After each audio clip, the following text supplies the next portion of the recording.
Welcome back, everyone, to another episode of College Hockey Talk. On today's podcast, I'm joined by a very special guest, junior from the Dartmouth women's hockey team, Catherine Trevors, joins the show today. Catherine was tied for first on the team in goals this past year with Dartmouth with 10 and was the outright leader in points a few seasons ago with 18. Welcome to the podcast, Catherine, and how's everything going? I'm doing great, Matt. Thank you so much for having me on. Yeah, no problem. Thank you so much for coming on. Obviously, your season got canceled due to COVID-19. Just what was your thoughts on the entire situation, and where were you when you found out? Yeah, it was really unfortunate. I was on campus when I found out, and so I was with some of my teammates, so that was nice. But it was obviously horrible to hear, and my whole team was very, very upset. But it definitely wasn't a shock to us because we were kind of prepared for the possibility of a cancellation. But I feel like the worst thing for our team was that our seniors wouldn't be able to play their final season, so that was very sad for everyone. Now, what have you been up to in the past year and a half since you last played a game with Dartmouth? Anything interesting, both hockey-wise or non-hockey-wise?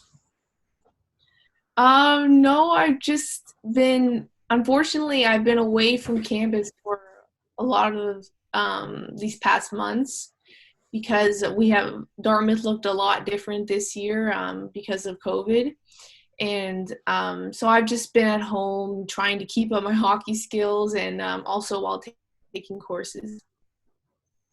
Now, overall, not playing a season this year, how have you been trying to prepare for next season, and what does your training look like, especially with gyms and ice time being hard to find? Yeah, it's very difficult in Ontario because of all the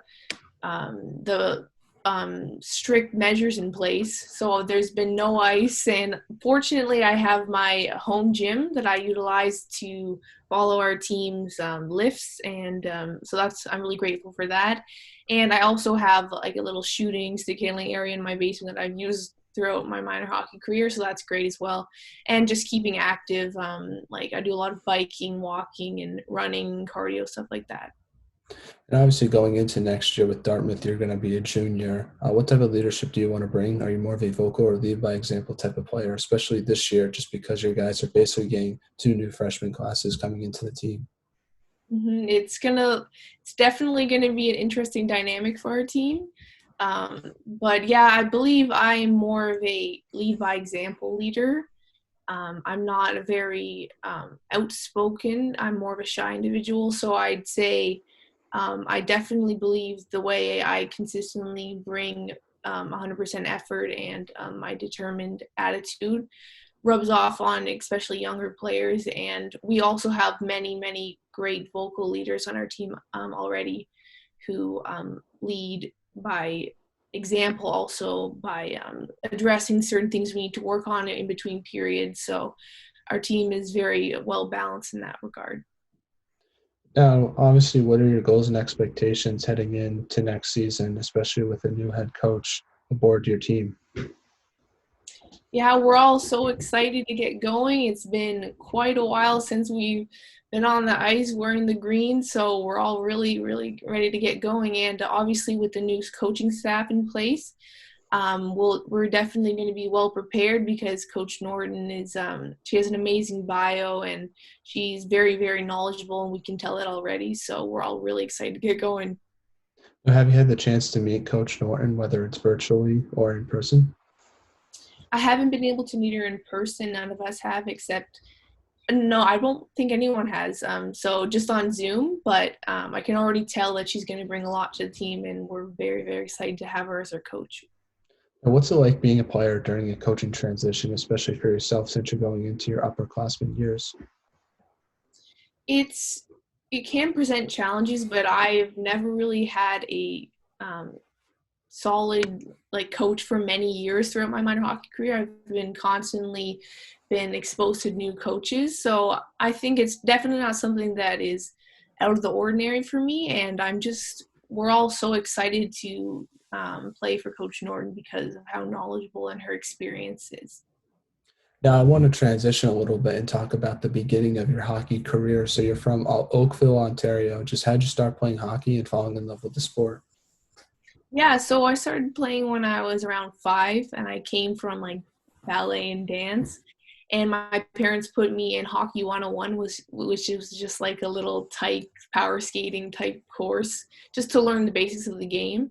And from there, I just fell in love with the game, and I actually, my mom would always tell me that I wouldn't get off the ice in that session until I scored. So obviously loved it. So my parents kept me in it, and then it brought me to today. So Did you have a favorite player growing up or a team you like to watch?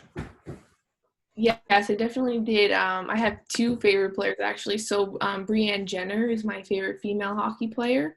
And I just remember during the Sochi Olympics, she scored a crucial and pivotal goal for the team. And I was just always so inspired by her work ethic and determination. And for in the NHL, I love Phil Kessel throughout my minor hockey career. And because me and my dad always really worked on my shot, so we would like take videos of his snapshot and like slow mo them and then try to transfer that to my game. That's awesome. And have you had the chance to meet Brianne Jenner before?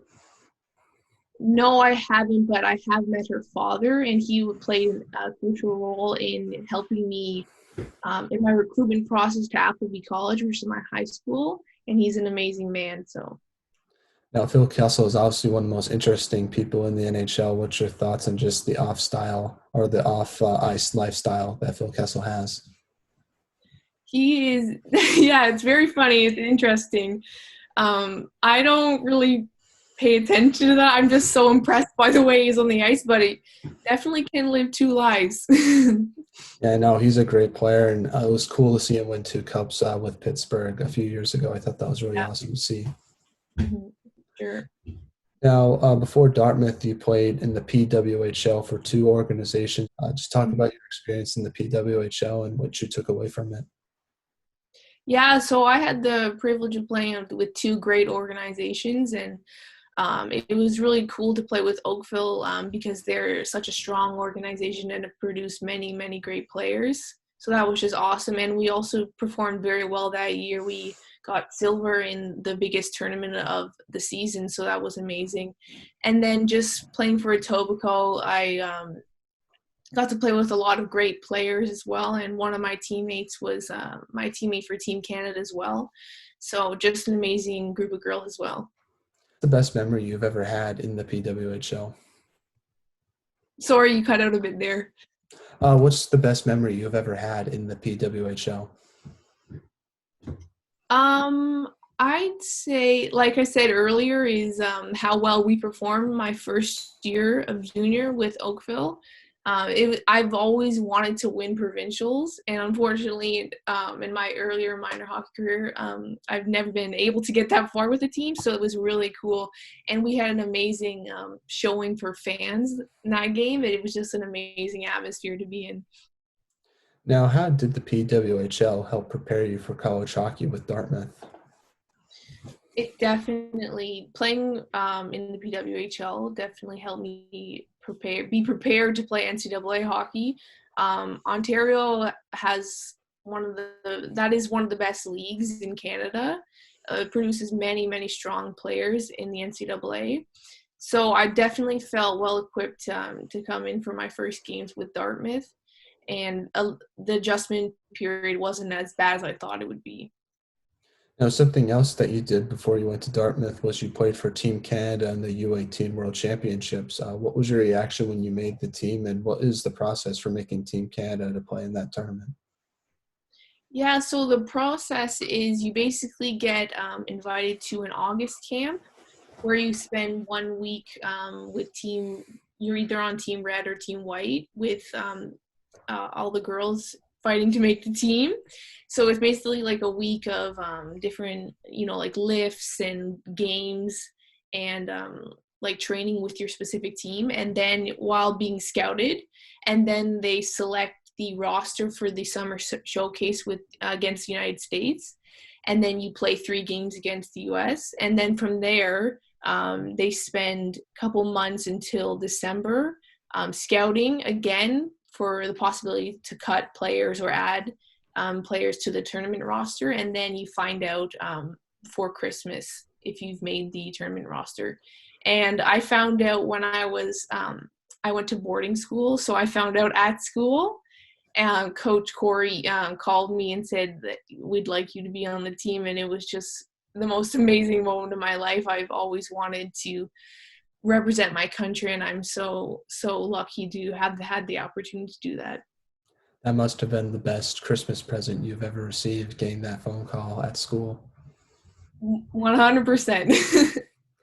Now, that tournament was hosted in Japan. I guess my question is, what was it like playing hockey there? And what's the coolest thing you got to do in Japan? Because I've never been there before. Yeah, it was really cool. First of all, the the travel process was a little bit trying. It was like a 21-hour travel period, which was hard, but we were all together. And Obihiro was just an amazing place. It was really cool to experience. We were given the opportunity to visit different cultural and learn about different cultural aspects of Japanese culture. We actually went to one place of worship, and we got to make wishes in the wishing fountain, so which is really cool. And just the whole environment, all the Japanese people we met were so kind, and we actually had quite a lot of Japanese supporters during our games, which was great to see.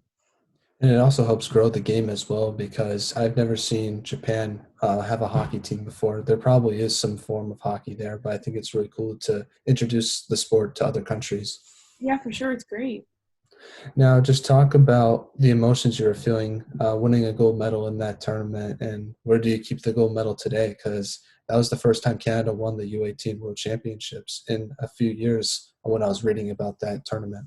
It was amazing. It was the way we did it as well was, in overtime, and Maddie Wheeler put that in for us, and it was just amazing feeling to actually come home with like a gold medal around our necks, and we put so much effort and hard work into it, and especially against the U.S. Like we always want to beat our rivals.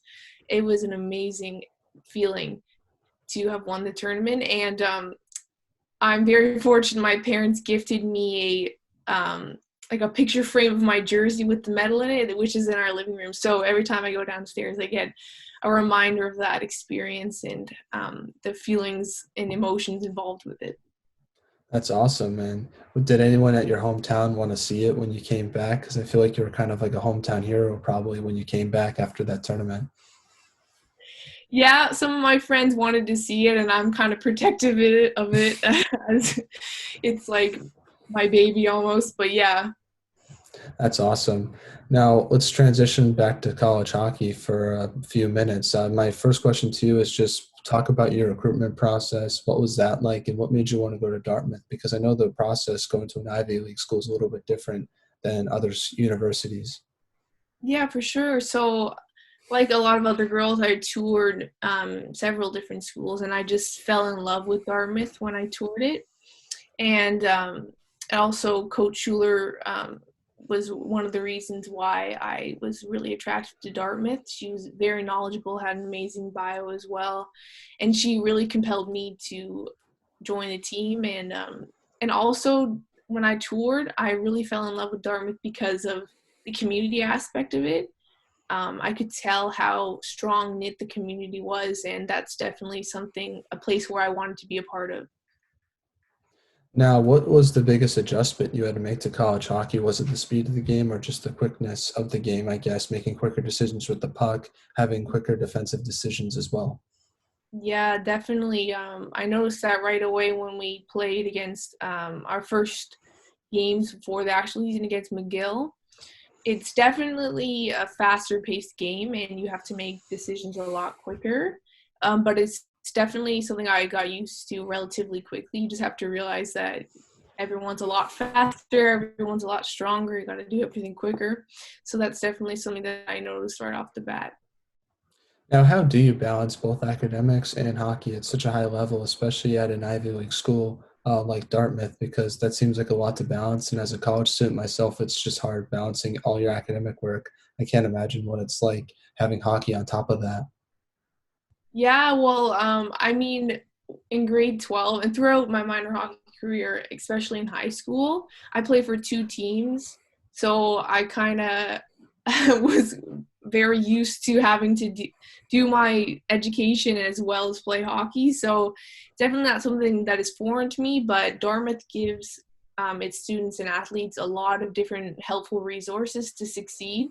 So I was definitely given all the opportunities I needed.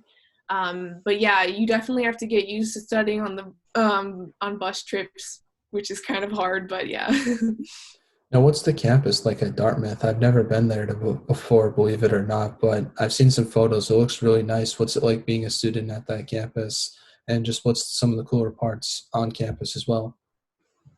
It's so beautiful. That's one of the reasons why I wanted to go to Dartmouth, because I'm a very outdoorsy person, and it's literally engulfed by a forest. So you can definitely go hiking if you want to. But yeah, Dartmouth is absolutely beautiful, and I'd say one of my favorite places is our library. There's different little study rooms that are so quiet. It's kind of like Harry Potter. It's just so cool. Now, so let's get back to some of the hockey things. Now, my first question to you is your team did not make the playoffs your freshman year. What do you think needs to be done to get over the hump and make an ECAC playoff appearance, especially with four of the teams in the conference already getting that playoff experience last season? Yeah, for sure. I'd say we I'd say one of our biggest issues right now is the consistency of bringing it every game. I've never been on a team with such hard workers. Every player first year, and I know they're on a roster right now, brings it every practice and every game. So we have the skill, and we have shown that we can win against these good teams in our conference. But the problem is we need to have the confidence to bring it every single game and produce that consistency, and we will have success. Now, what's the biggest thing you learned your freshman year after playing in college hockey? I would say just on paper, the season seems short, but it is actually quite very, very long and difficult, especially trying to balance an Ivy League education with hockey. It's very difficult. So I think um, I know what to expect now, and I know what in that deep in the winter it gets difficult. So you have to keep pushing, and I know that will always have the support of my teammates. Now, what's your favorite road arena to play in? And yeah, why is it your favorite? Besides, obviously, Dartmouth has probably one of the best rinks in the country, but what's your favorite road arena to play in besides that one? Yeah, obviously home is the best, but I'd say my favorite road rink would be Harvard's, because I actually played there a couple of times during my minor hockey career, and it was just really cool to picture myself playing in that rink in the NCAA. So I'd definitely say Harvard's. Now, something that was introduced to college hockey this year was 3-on-3 overtime. What's that going to be like for yourself to have more space on the ice and have more offensive opportunities in those overtime situations? Yeah, it's definitely going to be good. I'm excited for that. I'd say one of the strongest aspects of my game is my playmaking ability and vision. So I'd say I'm really excited to have more time and with the puck on my stick to make those plays. And I know we have the defensive unit to be able to make sure that to fight against the odd man rushes that might occur. Now, we're now in the segment I like to call the non-hockey segment, where I ask you some non-hockey questions just to get to know you a little bit more off the ice. My first question to you is if you could have lunch with anyone in the world, who would it be and why? Okay. Hmm.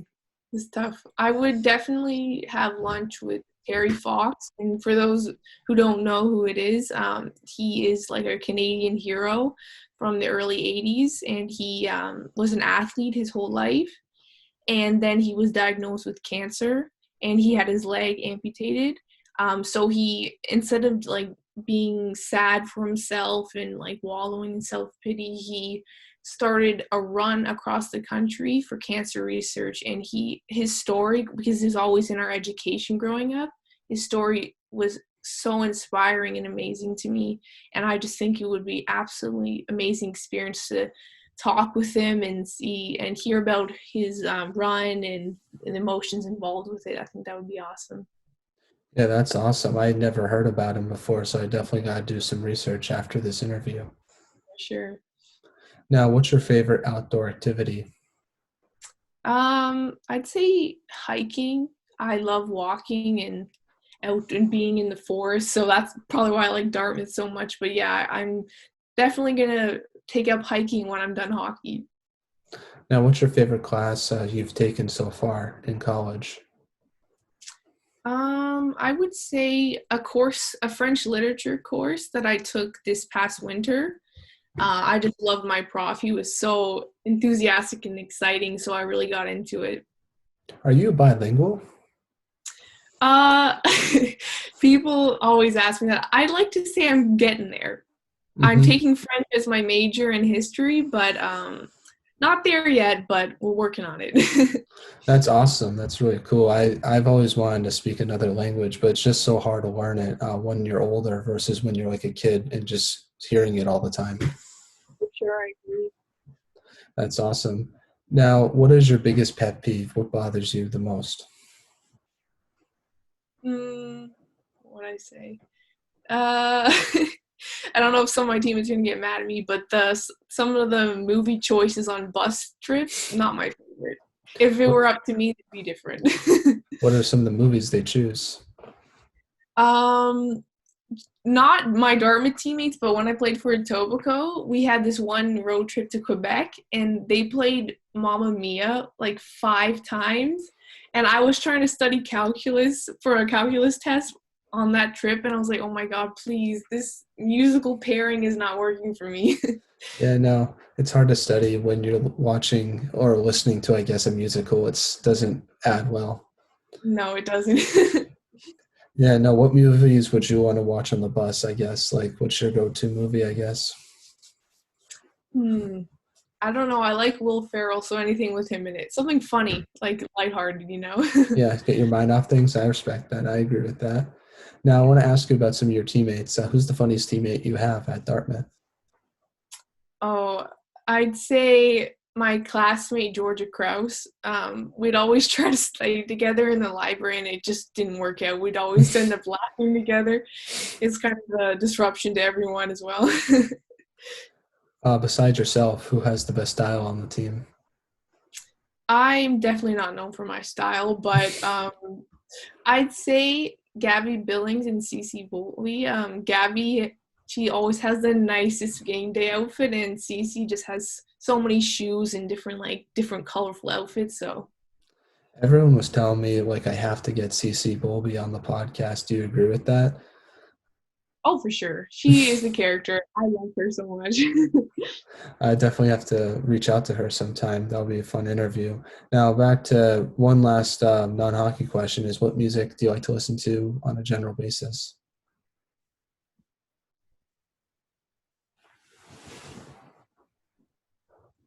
Hmm.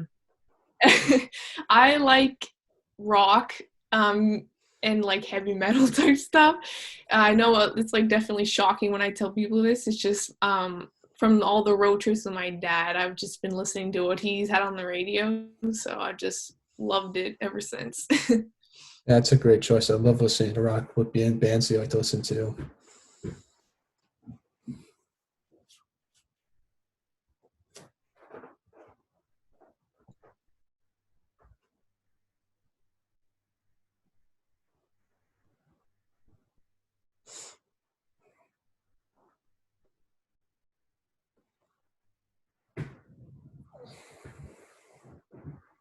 Can you hear me? Yeah. Oh, we were making so good progress too. All right. Just last non-hockey question, or let's get back. Yeah, no, we already answered that. So back to some hockey questions now. My first question to you is, what should be done to help grow women's hockey, in your opinion? I definitely believe we need more financial backing and more media coverage. I think we should have equal financial backing and media coverage to the men, and we already have so many strong female hockey players that are advocating for the game. So, and the game, everyone wants to watch it. Like it's so exciting to watch. So we already have all that behind, and we just need to have equal opportunities as the men, and then it'll grow for sure. It looks like we have a bright future. Now, what advice would you give a younger player who's trying to pursue a D1 scholarship? I would definitely say just have confidence in yourself. I know when you're really young, you can look at um, like D1 players and be like, that's so far away and like it's not plausible for me. But just take it one day at a time. Don't even like take 1 year at a time, one day at a time, and keep improving on yourself, and you will get there eventually as long as you're consistent and motivated and have that goal in mind. Now, do you have any shout outs you'd like to give to any of your teammates, family members, or friends before we let you go? Just shout out to my team, Dartmouth, and my family.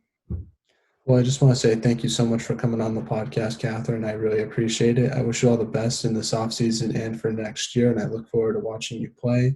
And I just want to let you know that you're one of my favorite players, and it was an honor to have you on the podcast. It means a lot to me. So thank you. You're a great person as well. I just want to let you know that. Thank you so much, Matt. It's been great being on. Now, one